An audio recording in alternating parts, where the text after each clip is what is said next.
ำลังอธิการนโกบาลกรองปอยแปดធ្វើការខត់ខ្លួនជនសង្ស័យជាក្មេងទំនើងចំនួន4នាក់និងវត្ថុតាងនៅមានប៉ាពួកផ្សេងទៀតដែលមិនទាន់ចាប់បានក្រុងប៉ោយប៉ែតដោយអនុវត្តតាមបទបញ្ជាផ្ទាល់របស់លោកឧត្តមសេនីយ៍ទូសិតឡោះស្នងការនគរបាលខេត្តបន្ទាយមានជ័យបានឲ្យលោកវរសេនីយ៍ទូព្រំពិសិដ្ឋអធិការនគរបាលក្រុងប៉ោយប៉ែតធ្វើការដឹកនាំកម្លាំងស្រាវជ្រាវករណីក្មេងទំនើងមួយក្រុមមានគ្នាជាង10នាក់ជិះម៉ូតូចំនួន5គ្រឿងប្រដាប់ដោយកាំបិតផ្គាក់ដំបងនិងដុំថ្មបានធ្វើសកម្មភាពចុះទៅកាប់នឹងគុំម៉ូតូរបស់បុគ្គលិកក្នុងហាងបណ្ដាលឲ្យរងការខូចខាតម៉ូតូចំនួន1គ្រឿងម៉ាក Honda Dream ពណ៌ខ្មៅស៊េរីឆ្នាំ2024ពាក់ផ្លាកលេខបាត់ដំបង 1AT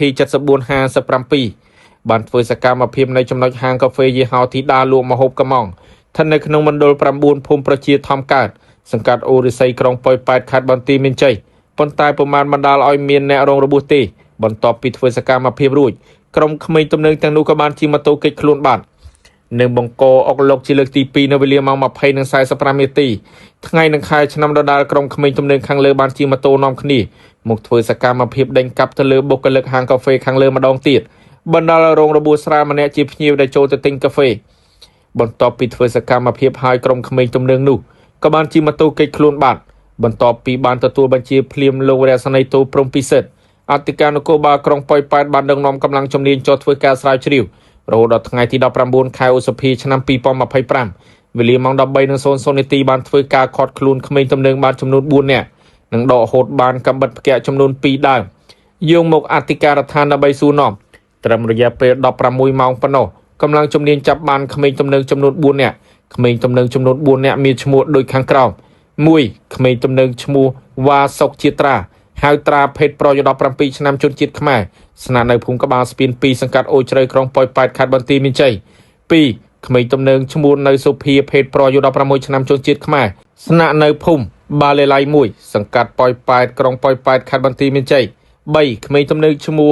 វេតសុកចិនហៅចិនភេទប្រុស15ឆ្នាំជនជាតិខ្មែរស្នាក់នៅភូមិអូជ្រៅសង្កាត់អូជ្រៅក្រុងប៉ោយប៉ែតខេត្តបន្ទាយមានជ័យ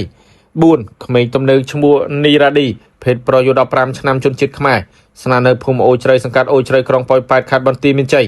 បន្ទាប់ពីបានសួរនាំរួចក្មេងទំនើងទាំង4នាក់បានឆ្លើយបំភ្លឺឲ្យសមត្ថកិច្ចដឹងថាក្រុមពួកខ្លួនមានចំនួន2ធីមគឺធីម KTS ហៅថាក្មេងតាមសួននិងធីម CL ហៅថាកាហ្វេខេត្តឡែតបានធ្វើសកម្មភាពកាប់និងគប់ទៅលើក្រុមធីមចំនួន2ធីមគឺធីម KK5 ក្មេងក5និងក្រុម BP